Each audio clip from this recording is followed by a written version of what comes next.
వాగర్థావివ సంపృక్తౌ వాగర్థ ప్రతిపత్తయే జగతః పితరౌ వందే పార్వతీ పరమేశ్వరౌ. భజే శ్రీచక్రమధ్యస్థాం దక్షిణోత్తరయోః సదా శ్యామావార్తాళి సంసేవ్యాం భవానీం లలితాంబికాం. నమో మహద్భ్యో ఋషిభ్యో గురుభ్యో నమః. ఇప్పుడు బంధురాలక ఇది నామం. బంధురము అంటే దట్టమైన అని అర్థం. దట్టమైనటువంటి అలకలు అనగా ఆ ముంగురులు, కేశ సంపద ఇవి. అందుకు బంధురాలక అంటే దట్టమైన కేశ సంపద గలది అని అర్థం. హరాళై స్వాభ్యావ్యాదళికలభస శ్రీభిరలకై వర్ణించారు కదా శంకర భగవత్పాదుల వారు. అలాంటి అందమైనటువంటి ఘన స్నిగ్ధ లక్షణం చికుర నికురంబం తవ శివే. అది దట్టముగా ఉన్నాయి, మృదువుగా ఉన్నాయి, వంకీలు తిరుగున్నాయి, అలా సాపుగా లేవుట. అందుకే పాఠాంతరంలో బర్బరాలక కూడా మనకు కనబడుతుంది. బర్బర అంటే ఎగుడు దిగుడు ఉంటే బర్బర. ఇంకా చెప్పాలి అంటే మనకు చిక్కుళ్ళు చూస్తే బర్బర అక్కడ అర్థమవుతుంది. చిక్కుళ్ళకి బర్బరమని పేరండి సంస్కృతంలో. దాంతో బర్బట్టి అని పేరు అంటారు మరాఠా ప్రాంతాల్లో. ఆ బర్బర నుంచి వచ్చిన శబ్దం అది. అంటే చిక్కుళ్ళు ఒకసారి ఉబ్బి కిందికి దిగి మళ్ళీ ఉబ్బు ఉంటే అలా జుట్టు కర్లింగ్గా ఉండడాన్ని బర్బరాలక అని అంటారు. ఇక్కడ ఆ ఎత్తు పల్లాలతో అంత అందంగా దట్టముగా చక్కగా వంకీలు తిరుగునటువంటి ఆ వంకీతనాన్ని బర్బరా అని అంటారు. అందుకు ఆ పాఠం కూడా ఒకటి ఉంది బర్బరాలక అని. ఏది నిజమంటే ఏదైనా సరిపోతుంది. ఇక్కడ బంధురాల కన్నా బర్బరాల కన్నా పర్వాలేదు, ఒకటి అనుకుంటే చాలు. ఇక్కడ అటువంటి చక్కటి అలకలు కలది. ఇక్కడ మధ్య మధ్యలో అమ్మవారి యొక్క మహిమ చూపిస్తున్నారు. ఇప్పుడు బంధమోచని పులోమజార్చిత నామాలు వచ్చేటప్పటికల్లా రూపం కనబడిందా, మహిమ కనబడింది, అంతే కదా. మరికొన్ని చోట్లకు వచ్చేటప్పటికల్లా తత్వం కనబడుతుంది. అందుకే కొన్ని నామాల మహిమని, కొన్ని నామాల తత్వాన్ని, కొన్ని నామాల చరిత్రని చెప్తాయి. ఇప్పుడు చరిత్ర కూడా చెప్పుకున్నాం మనం, 2 చరిత్రలు పులోమజార్చిత బంధమోచని. ఇందులో లీలా వైభవం ఉంది చూడండి. లీలా వైభవాన్ని స్వీకరించాలి, ఏవి ఎలా తీసుకోవాలో. కానీ లీలా వైభవంలో పులోమజార్చిత బంధమోచని ఇదే మహిమా వైభవం కూడా చెప్పబడుతున్నది. ఇప్పుడు రూప వైభవంలోకి బంధురాలక వస్తుంది ఇక్కడ. కనుక రూపవైభవ వర్ణన ఇది బంధురాలక. అమ్మవారి రూపం మధ్య మధ్యలో ధ్యానం చేస్తూ తత్వాన్ని చెప్పుకుంటున్నా రూప ధ్యానం మర్చిపోలేదు మనకు. అందుకు బంధురాలక అయినటువంటి తల్లి ఇక్కడ.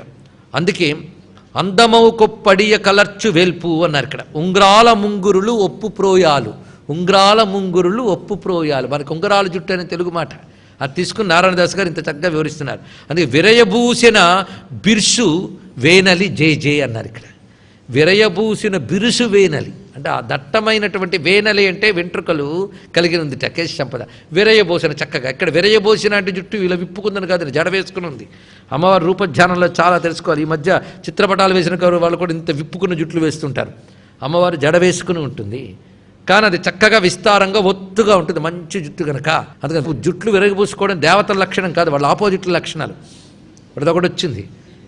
ఇంకా విరగబూసిన చివర్లు కట్ చేసి మధ్య మధ్యలో పైపైకి తోస్తూ ఇవన్నీ కూడా దేవతలకు ఆపోజిట్లు. దేవతలకు ఆపోజిట్లే భూత ప్రేత పిశాచ ఇత్యాదులు, వాళ్ళ లక్షణాలు ఇవన్నీ కూడా. అలాగని తిరిగితే వాళ్ళ దగ్గరికి వస్తారట. అంత అవన్నీ విషయములు. ఆ కొసలు నేలకు తగలకూడదుట, ఆ కొసల నుంచి నీరు కాడకూడదుట. కొంతమంది తలస్నానం చేస్తూ అలా విసురుతుంటారండి. ఆ పక్కన పాప స్నానం చేస్తూ ఆచమనం చేసుకున్నాడు మొహం మీద పడుతుంటే ఇది చాలా ప్రమాదకరం. జుట్లు ముడి వేసుకోకుండా తీర్థాలకు కూడా వస్తుంటారు, ఇది మహాపాపం. ఇది గుర్తుపెట్టుకోండి. ఇక్కడ అసలైన వాళ్ళు అయితే వెళ్ళని చెప్తారు. ఇక్కడ జుట్టు ముడి అనేది చాలా ప్రధానం. ఇవన్నీ ఇక్కడ కూర్చోబెట్టి ఇవి చెప్తారని మనం కోపగించుకోవద్దు.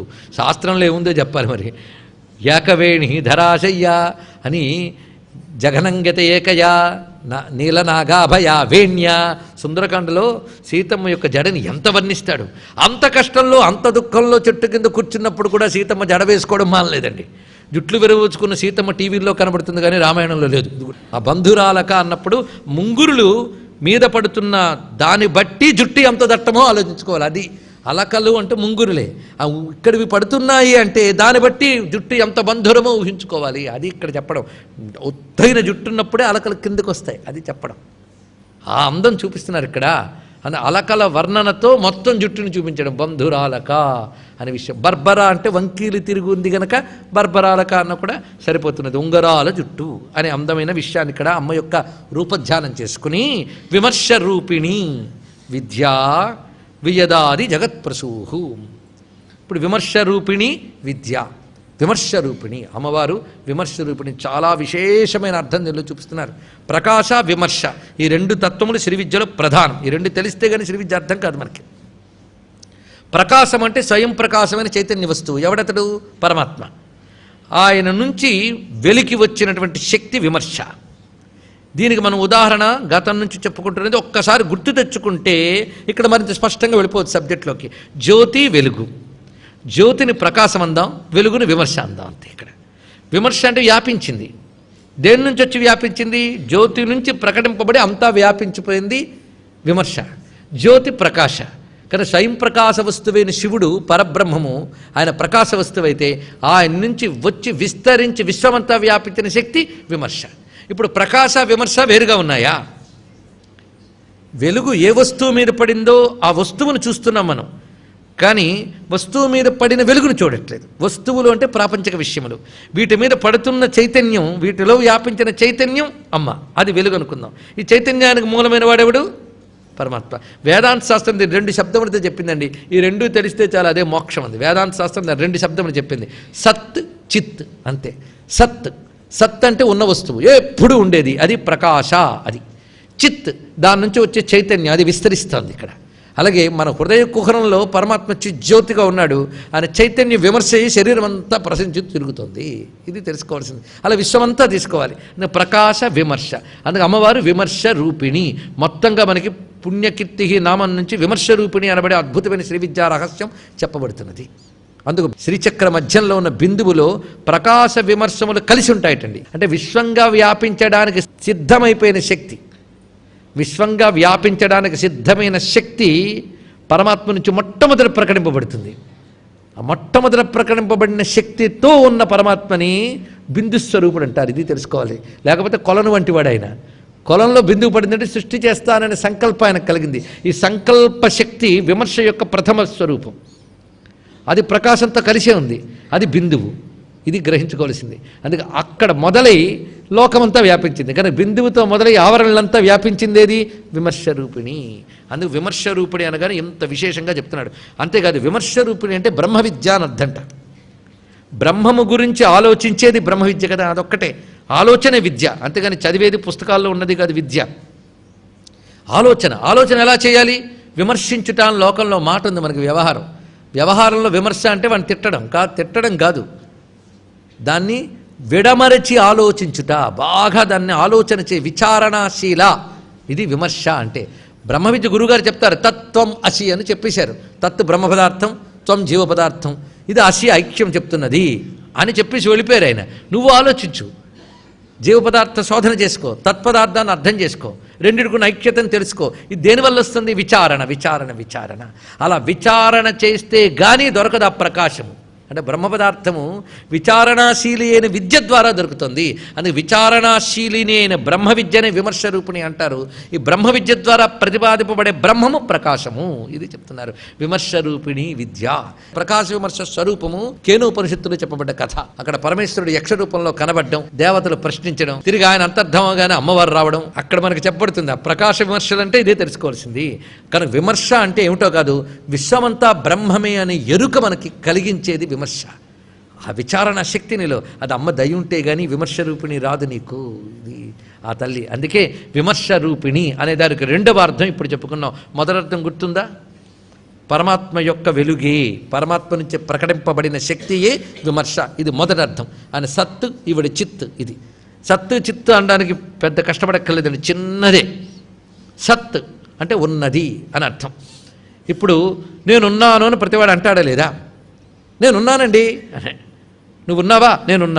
నేనున్నాను అన్నప్పుడు రెండు వచ్చాయి లేదా? నేను ఉన్నాను. ఈ రెండిట్లో నేను అంటే చాలు ఉన్నామని అర్థమైపోతుంది. మళ్ళీ ఉన్నాను వేరే చెప్పాలా? కానీ నేను అనే ఉనికిలోనే ఉన్నాను అనే స్ఫురణ ఉంది. జాగ్రత్తగా చూడండి, చిన్న తేలిక విషయం ఇది. ఉన్నాను అనేది స్ఫురణ, నేను అనేది సత్తా.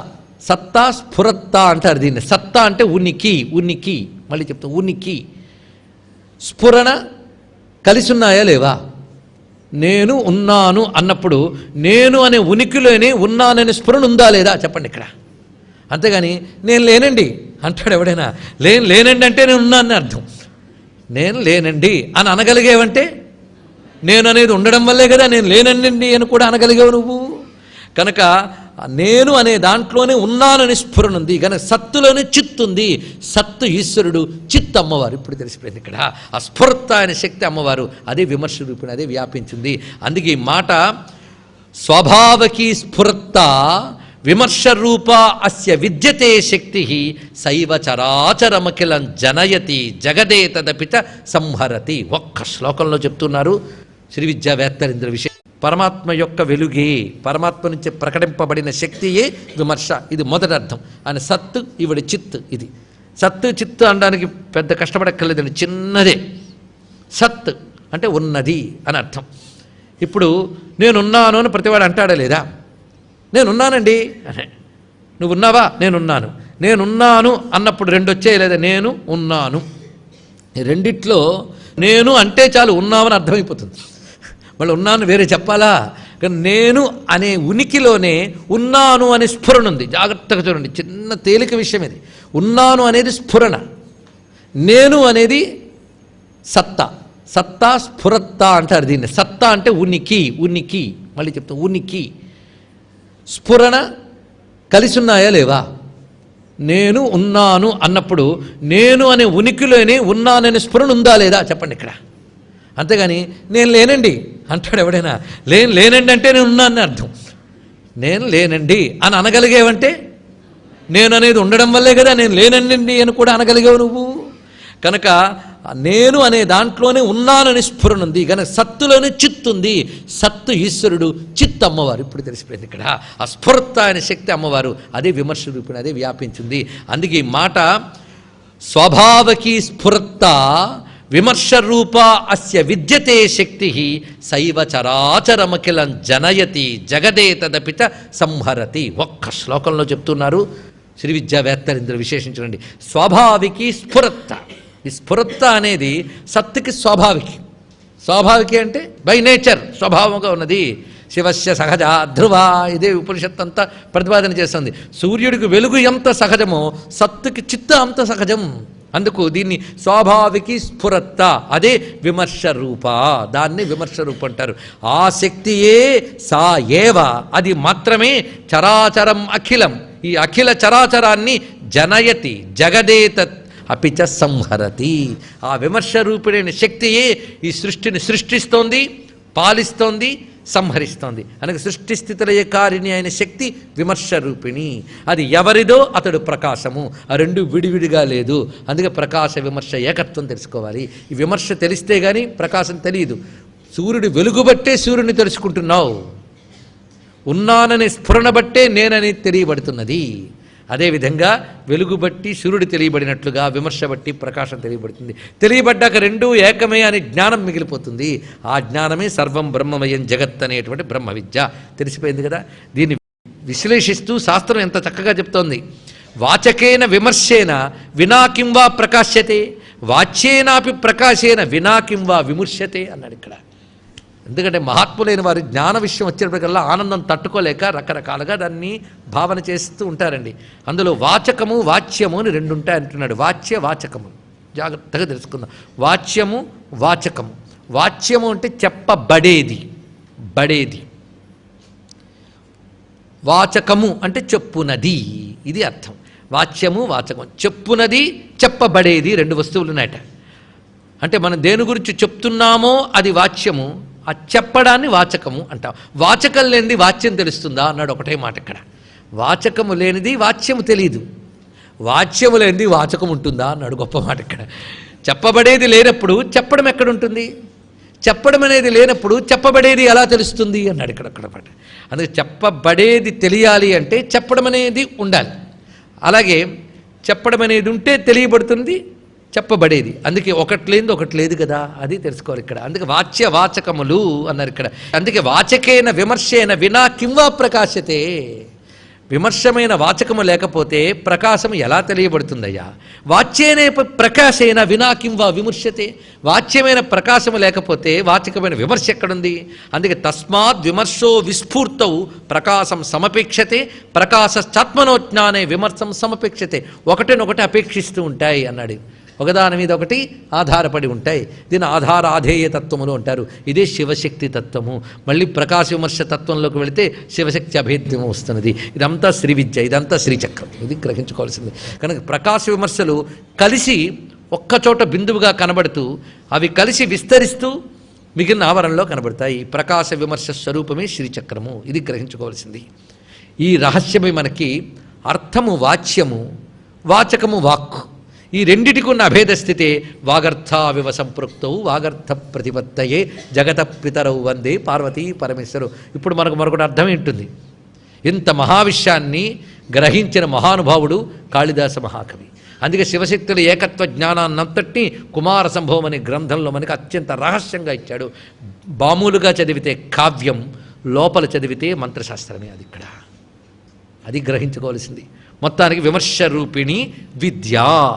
కొంతమంది విమర్శ రూపిణి విద్య అని చెప్పి బ్రహ్మ విద్య అని ప్రకటిస్తారు. కానీ విద్య వేరే నామమే. విద్య అమ్మవారి పేరు విద్య. ఇది తెలుసుకోవాల్సింది. అందుకే సర్వచైతన్య రూపాంతాం ఆద్యాం విద్యాంచ ధీమహి. అమ్మవారు ఏమిటి? సర్వచైతన్య రూపిణి. ఈవిడ ఎప్పటి నుంచి ఉందండి? ప్రశ్నించే నువ్వు నీకంటే ముందుంది ఆవిడ. ఆద్య ఎలా ఉందండి? విద్య, విద్యారూపిణిగా ఉంది. తర్వాత మాట అది. అందుకే అమ్మవారి పేరే విద్య. విద్య అంటే ఇక్కడ అర్థం అంటే జ్ఞానరూపిణి. ప్రతి వారిలో తెలుసుకునే శక్తిగా ఉన్నది ఆవిడ, తెలియజేసే శక్తిగా ఉంది. విమర్శమే కదా ప్రకాశాన్ని తెలియజేస్తున్నది. కనుక విద్య, వేత్త, వేద్యము, ఇది త్రిపుటి అండి. మళ్ళీ జాగ్రత్తగా చూడండి. విద్య, వేత్త, వేద్యము అని త్రిపుటి వచ్చింది ఇక్కడ. వేత్త అంటే తెలుసుకునేవాడు, విద్య అంటే తెలియజేసేది, వేద్యము అంటే తెలియబడేది. మళ్ళీ త్రిపుటే. జ్ఞాత జ్ఞేయము జ్ఞానము లాగా ధ్యాత ధ్యేయము ధ్యానము లా మూడు ఉన్నాయి. అక్కడ ప్రక్రియ ఏం జరుగుతుంది? జ్ఞాత జ్ఞేయము కూడా జ్ఞానంలో లయమైపోయింది. అవునా లేదా? అలాగే ఇక్కడ వేత్త వేద్యము కూడా విద్యగానే లయమైపోయింది. విద్య అంటే తెలుసుకునే శక్తి. ఆ తెలుసుకునే శక్తి అమ్మవారు. నేను అమ్మవారిని తెలుసుకుంటున్నాను అంటున్నావు. తెలుసుకుంటున్నాను కాదురా, తెలుసుకునే శక్తి అమ్మవారు. తెలుసుకునే శక్తి అమ్మవారిని తెలిసాక ఇంకా తెలియబడేది తెలుసుకునే వాడున్నాడా? మూడు ఒకటైపోలే, ఏకత్వం అయిపోయి ఏకత్వ స్థితిలో ఒక్కటే ఉంది కదా. ఆ ఒక్కటున్న తత్వమే విద్య. అది ఇక్కడ మాట చూపిస్తున్నాడు. త్రిపుటి ఏకత్వమే విద్య. అది గ్రహించుకోవాల్సింది.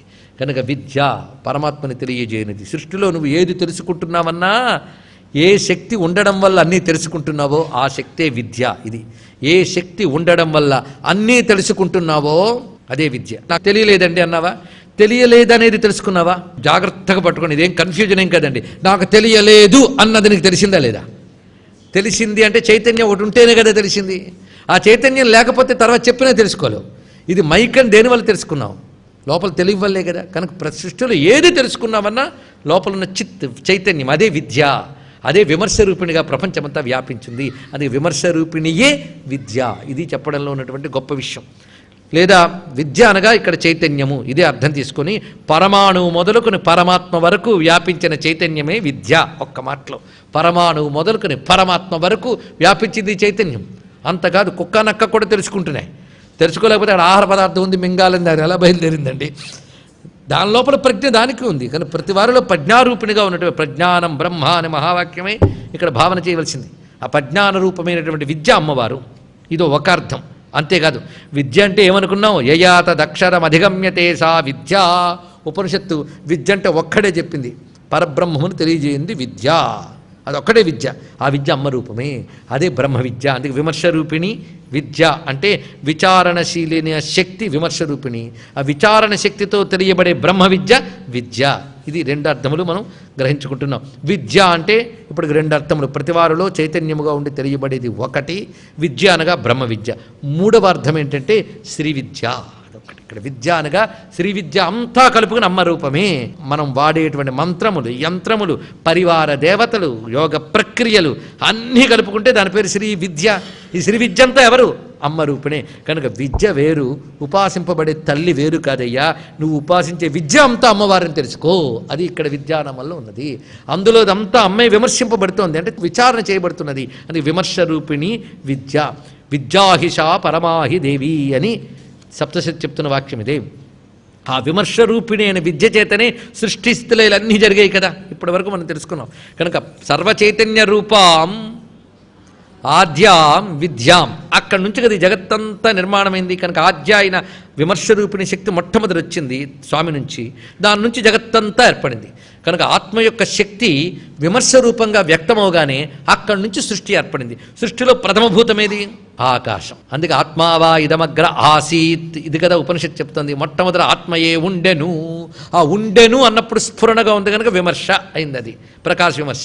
ఆకాశ సంభూత, ఆకాశం నుంచి ఆకాశవాయువు వాయురగ్ని తర్వాత అన్ని తయారయ్యాయి. కనుక మొట్టమొదటి ఆకాశంతో పాటు సృష్టి అంతా మనకు తెలుస్తున్నది. ఆకాశానికి కావాలన్నది విమర్శ రూపిణైన తల్లి. కానీ విమర్శ రూపిణైన తల్లి నుంచే ఆకాశం మొదలుకుని ప్రపంచమంతా తయారైందా లేదా? అందుకే విమర్శ రూపిణి విద్యయే వియదాది జగత్ప్రసూహు. తర్వాత నామం వియత్ అంటే ఆకాశం, ఆది అంటే మొదలైన, ఆకాశము మొదలైన జగత్తంతా ప్రసూహు ప్రసవించింది ఆ తల్లి నుంచే.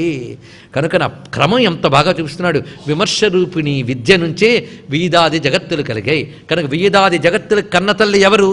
విమర్శ రూపిణి విద్య. అందుకే జగన్మాత. ఆ మాటలు ఇక్కడ చక్కగా ఆ అనుసంధానం ఎంత చక్కగా ఉన్నదో చూడండి ఇక్కడ. అందుకే తస్మాద్వా ఏతస్మాత్ ఆత్మన ఆకాశ సంభూత, ఆకాశాద్వాయు వాయోరగ్ని అగ్నిరాప అద్భ్య పృథివీ, పృథివ్యా ఓషధయ, ఓషధీభ్యో అన్నం, అన్నాత్ పురుష. ఇది కదా శృతి చెప్పిన క్రమం. ఆ క్రమం అంతా ఇక్కడ కనిపిస్తున్నది. వేదాది జగత్ప్రసూహు. ఇంతవరకు చెప్పుకొని ఆ తర్వాత అత్యంత మహిమాన్వితులై సర్వరోగముల్ని హరించగలిగే నామములు మొదలవుతున్నాయి. వాటిని ఏ విధంగా మనం ప్రయోగం చేస్తే రోగనాశనం జరుగుతుందో గ్రహించుకోవచ్చు.